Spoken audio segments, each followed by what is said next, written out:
He's avoiding me, I think. And he has been ever since we made out at his back-to-school party last weekend. Okay, cool. I hate him then, Kareem pronounces. Don't hate him, I protest. He probably has a reason why he's avoiding me. It's just kind of frustrating. He must have realized that while he thought I was hot, he wasn't into me as a person. Unfortunate, but not unexpected, since this has happened several times before. Nah, the reason he's avoiding you is because he's an asshole, Kareem says. Trust me, I'm an asshole. I know how we operate. You're not an asshole, I say, because Kareem really isn't. Mildly judgmental and totally pretentious? Yes, but not an asshole. Anyway, I don't love that he's avoiding me. I continue. We could just be friends. That's cool with me. But since we made out at that party, it's totally impossible for us to ever talk again. Kareem looks as if he's going to respond, likely something cutting about my terrible romantic taste.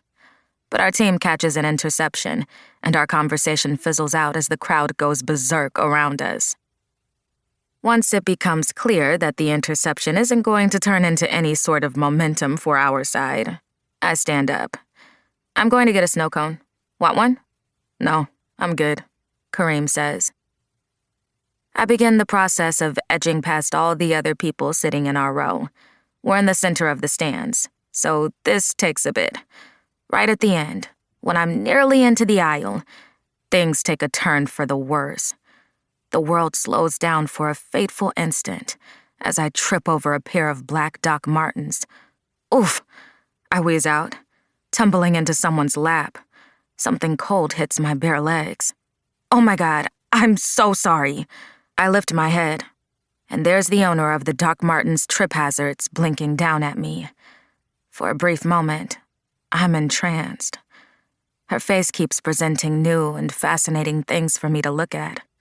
Smooth brown skin, several shades darker than my own, an ornate silver septum piercing, full lips painted with black lipstick, the round, soft curve of her cheeks in sharp contrast to the severe angle of her brows. She looks interesting, a person I'd like to know. But also, I should get out of her lap. Sorry, I repeat, extricating myself from her. I should leave the tackling to the football players.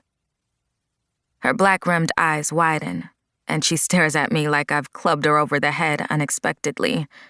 Now that I've put a little bit of space between us, the rest of her comes into focus.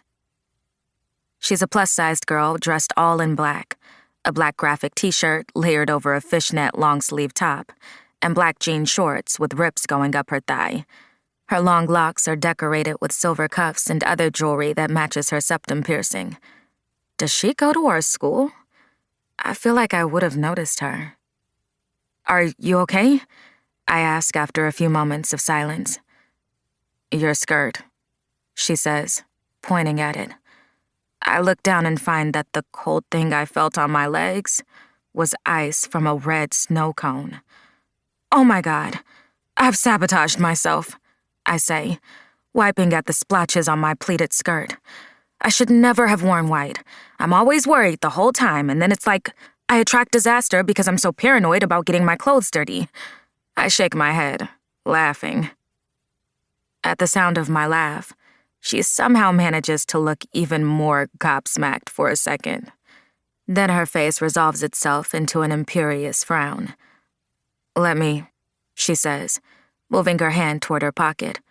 She freezes momentarily, and a little divot forms between her brows. Then she shakes her head and pulls an embroidered purple cloth from her pocket. A handkerchief? I say, surprised. She starts dabbing lightly at my skirt. It's strangely charming, watching this hardcore-looking girl fuss over me in such an old-timey way. Do you normally carry that around with you? No, she says. Lucky I had it today, though.